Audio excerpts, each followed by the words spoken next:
नमस्कार, मैं प्रज्ञा पांडे और आप देख रहे हैं यूपी नेटवर्क 24 जनता की आवाज़ में आप सभी का स्वागत है। तो स्वतंत्रता दिवस के उपलक्ष्य में हम लखनऊ जनता के बारे में जानेंगे और उनसे यह भी जानेंगे कि उत्तर प्रदेश के विकास को किस तरह से देखें। अच्छा, ये बताएं, आज स्वतंत्रता दिवस है, किस तरह से मना रहे, क्या नाम है, पहले तो बताएं। मेरा नाम मोहम्मद अहबाब है और जिस तरीके से हम लोग यौम आज़ादी मना रहे हैं, काफ़ी खुशी की बात है कि सब लोग मिलजुल कर मना रहे हैं, एकदम शांति के साथ मना रहे हैं। शांति के साथ मना रहे हैं। अच्छा, ये बताइए, हर बार स्वतंत्रता दिवस मनाया जाता है, इस बार आप क्या खास महसूस कर पा रहे हैं स्वतंत्रता दिवस? जी, खास ये महसूस कर पा रहे हैं कि पिछले की तुलना में इस स्वतंत्रता दिवस पर हमारा देश कुछ चीज़ों में आगे बढ़ा है। जी। ऑपरेशन सिंदूर के बारे में क्या? ऑपरेशन सिंदूर के बारे में बस यही मुझे ये कहना है कि जिस तरीके से ऑपरेशन सिंदूर हुआ, इतना अच्छा मौका था, मोदी जी को पलटवार और जबरदस्त वार करना चाहिए था। किया तो उन्होंने, किया तो मैं भी कह रहा हूँ किया, लेकिन और दमदार तरीके से ईंट का जवाब। मोदी जी ने जो भी सिंदूर ऑपरेशन का डिसीजन लिया, उसका परिणाम बहुत पॉजिटिव में आया, 95% से ज्यादा मात्रा में। मैं एक बात पूरी तरह सफल रहा। एक मैं भी बोलना चाहता हूँ, मेरा भी अधिकार है भैया, रुकिए। मैं ये केवल कहना चाहता हूँ कि हमें ईंट का जवाब ईंट से नहीं, ईंट का जवाब पत्थर से देना चाहिए। पत्थर से दिया तो उन्होंने, और पाकिस्तान में घुस के मारा। नहीं, पाकिस्तान में घुस के मारा, ये बात आपकी बिल्कुल सही है भैया, मैं भी मानता हूँ, लेकिन और दमदार तरीके से करना चाहिए। इस तरीके से हमें रुकना नहीं चाहिए। ऐसा कुछ करना चाहिए मोदी जी को कि फिर वो लोग हमला करने से पहले 10 बार सोचें। अच्छा, ये बताओ, ये बात आप युवा है, चलिए ठीक है, अब युवा पे आते हैं। आप युवा हैं, आप किस तरह से देखते हैं आगे युवा होने के नाते, जैसे स्वदेशी अपनाओ का इस समय नारा चल रहा है ट्रम्प के टैरिफ को लेकर, तो स्वदेशी पर क्या? स्वदेशी पर केवल मुझे यही कहना है कि जिस तरीके से कहा जाता है स्वदेशी स्वदेशी, लेकिन उस तरीके से हो नहीं पाता है। बात यही, शुरुआत तो आप ही लोगों को तो करनी पड़ेगी, युवाओं को करनी। बिल्कुल, लेकिन युवा कब तक शुरुआत करें? मैं भी अम्बेडकर नगर जिले से आता हूँ, वहाँ पर हथकरघा चलता है भैया, पावर लूम चलता है, लेकिन जिस तरीके से पीछे हम लोग जा रहे हैं, हमें लगता है कि आने वाले भविष्य में हम लोगों का भविष्य उज्जवल नहीं होगा।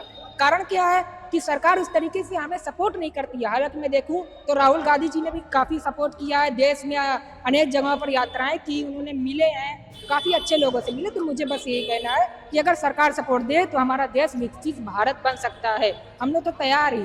आप कह रहे हैं सरकार सपोर्ट नहीं करती है, एमएसएमई लाई, रोजगार के लिए कितना बढ़िया साधन लाई, कितनी योजनाएं लाई, क्यों नहीं सपोर्ट करी? कर तो रही। मैं बताता हूँ, अगर सरकार सपोर्ट करती, आप कहती हैं कि सरकार सपोर्ट कर रही है, अगर सरकार सपोर्ट करती तो युवा लोग क्यों धरना प्रदर्शन करते, नौकरी के लिए दर दर क्यों भटकते? मैं कहना चाहता हूँ कि अगर सरकार सपोर्ट करती है, नौकरी देती है, हर काम है, तो फिर इतनी नाराजगी क्यों? 400 पार का जो वादा करते थे वो क्यों आ गए 200 पर? कोई ना कोई तो रीजन रहा होगा। बिल्कुल, तो यही रीजन है। सरकार कहने को तो बहुत सारी चीजें लोग कहते हैं, लेकिन योगी जी का भी कार्यकाल बहुत बढ़िया रहा, काफी चीजें बहुत अच्छी उन्होंने की, और लेकिन अखिलेश भैया का भी कार्यकाल काफी बढ़िया, लखनऊ में मेट्रो चलाई और बहुत सारे विकास अखिलेश जी ने किया है। आप बताइए, स्वतंत्रता दिवस है आज, किस तरह से देखते हैं अपने भारत को, अपने उत्तर प्रदेश को आगे बढ़ते हुए कैसे देखते? सबसे पहले आप सभी को स्वतंत्रता दिवस की हार्दिक शुभकामनाएं। उत्तर प्रदेश में जैसे कहा जाता है डबल इंजन की सरकार है, तो डबल इंजन की सरकार होते हुए जो इंजन की गति है, जो ट्रेन जिस स्पीड से दौड़नी चाहिए उस स्पीड से विकास की ट्रेन दौड़ नहीं रही। कैसे नहीं दौड़? क्योंकि अभी देखिए पेपर लीक के मामले, कई जगह धांधली, क्राइम कह रहे कम हो गया। एक दिन पूरे उत्तर प्रदेश में 23 मर्डर हुए, रिकॉर्ड किए गए सारे राज्यों से ज़्यादा। तो ये कुछ कमियां भी हैं। और बाकी जो विकास हुआ है भाई, पुल बने, शॉपिंग बूथ बनाए महिला के लिए, ये अच्छे भी काम हुए हैं, लेकिन गति कमजोर है, बस कहने का मतलब। पुल इतने मजबूत बनते हैं कि एक दिन बनता है, दूसरे दिन ढह जाता है। हाँ, ये भी बात सही है।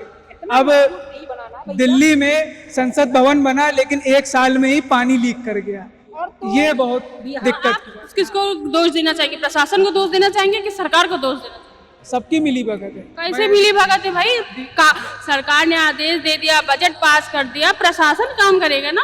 जिस मंत्री को ये काम सौंपा गया है वो मंत्री देखे भी तो जाके क्या काम हो रहा है, किस मात्रा का जो है वहाँ कंक्रीट सीमेंट सब लग रहे हैं, ये भी तो देखे, वरना अधिकारी तो भ्रष्ट हैं, ये पैसा खा ही लेते हैं। कि प्रशासन और सरकार मिली भगत नहीं, आपका कहना नहीं, मेरा नहीं कहना, जनता का ही कहना है। अच्छा, जनता का कहना। तो एसएससी का मामला हुआ होगा, आपको खबर मिली होगी। तो टीचरों के साथ इस तरीके से व्यवहार नहीं करना चाहिए, इस तरीके से आतंकवादियों के जैसा उनके साथ व्यवहार किया जा रहा है। और फिर वो पुलिस कमिश्नर, जो भी पुलिस रखे, किसी भी अधिकारी रहे हो, वो फिर कहते हैं कि मर्द होते तो वर्दी पहनते। ये क्या बता रहा है? आपकी वर्दी क्यों कुर्तों वालों के सामने ढह जाती है भैया? तो ये बताइए, कमी किसकी, शासन प्रशासन की, सरकार की, किसकी कमी है? कमी जो है वो उन्हीं लोगों की है जो परीक्षा करवाते हैं। मैं भी जानता हूँ, नीट के पर्पज से मैं बता रहा हूँ।